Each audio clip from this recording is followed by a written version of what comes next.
What is happening? AJ Game Dude here, and I completely forgot that this happened. A bunch of gamers came together and tried to actually launch a lawsuit against Microsoft's Activision acquisition. I totally forgot that this happened, and I do remember it happening, but now we finally have a conclusion to that story arc. But before I get into the details, just wanted to say, hey, please like the video, subscribe to the channel, also comment below. Doing all those things helps put my video up into the algorithm and gets recommended to more people. So that would certainly be very appreciated. But with all that being said, let's talk Microsoft's Activision acquisition, but also getting sued by gamers, which was actually quite interesting to say the least.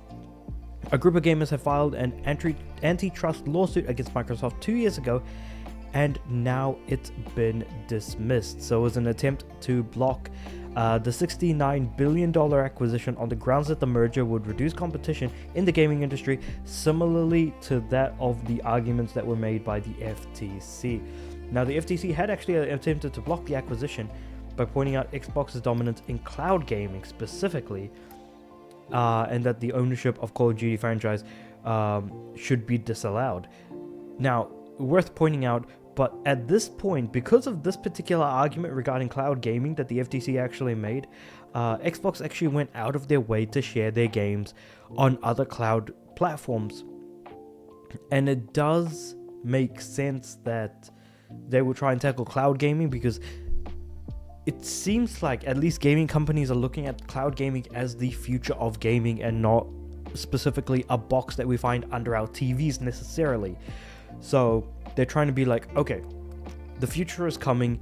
How can we better adapt to the future from the perspective of the FTC? Let's make laws put in place so that we're able to guard against potential monopolies in cloud gaming, which is, as of right now, an unregulated market when you really think about it. A group that remained in conflict with Microsoft were those called Gamer Lawsuit, legally known as Dante DiMartini v. Microsoft Corporation. However, after 2 years, the case was dismissed with prejudice. So what that means with prejudice is that both sides will cover their legal fees and the case can't be refiled in the future.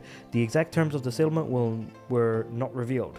So this was all filed by the Hollywood Reporter, which is actually quite interesting. I did not expect such a publication to carry something or try to, I guess, report on something like this. It's been a year since Microsoft was officially able to close the deal on the merger, so it's clear that, the lawsuit did absolutely bugger all in the grand scheme of things. Bringing together Xbox and Activision Blizzard, we've seen some changes like the pricing tiers of Game Pass, which did in fact go up.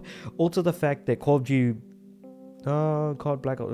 Well, we know the next Black Ops game is coming, and for a fact that the cheapest tier of Microsoft the cheapest tier of Game Pass has been removed temporarily, and then kind of gets put back in later on. I don't know if it ever will be, but they did the same thing for Starfield, so there is that as well.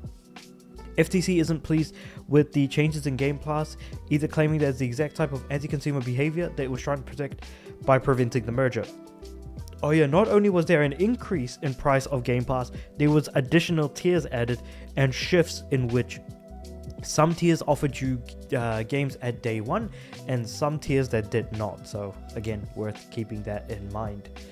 As for the gamers, their fight has ended. It was a valiant attempt, and thankfully they won't have to pay Microsoft's presumably exorbitant legal fees, even if it ultimately failed in their attempt to prevent the acquisition. And honestly, all things considered, people can talk as much smack as they want. People can also try and do as many boycotts as they want. I mean, look at the Genshin boycotts that have just universally failed in every sense of the word. But the fact of the matter is that this group here, these gamers that came together in order to try and put Microsoft to task, actually attempted to do so in a more material way. They actually tried to do something about it. Granted, didn't work out, but hey, the fact that they even tried it all is actually to in my opinion, just is kind of respectable. Are the individuals involved respectable? I can't say for certain. I don't think I actually know them personally by any means. But the fact of the matter is they actually tried to take it upon themselves to actually do the lawsuit and go through with it. Granted, it was again deemed as like almost sort of a joke by the judge, but even so, the fact of the matter is that I'm talking about it now, and that it actually went to court and the judge was involved in some way, shape, or form. Didn't accomplish anything, but hey, you know what? Sometimes you just want to have some hope that things are going to end up positively, even though it kind of had no chance to begin with. You tried, you failed, but you know, it's better to have tried and failed than never to have tried at all. Though I guess that kind of comes from it's better to have loved and lost than never to have loved at all, but again, same idea applies. That being said, however, let me know what you guys think about all of this in the comments below. Like the video if you liked it, subscribe to the channel. I'm aiming for 400 subs in the not too distant future. I also do upload to Spotify, so if you prefer an audio platform, you can absolutely pop that on in the background whenever you need. That being said, however, I do upload every day, so I'll see you guys tomorrow.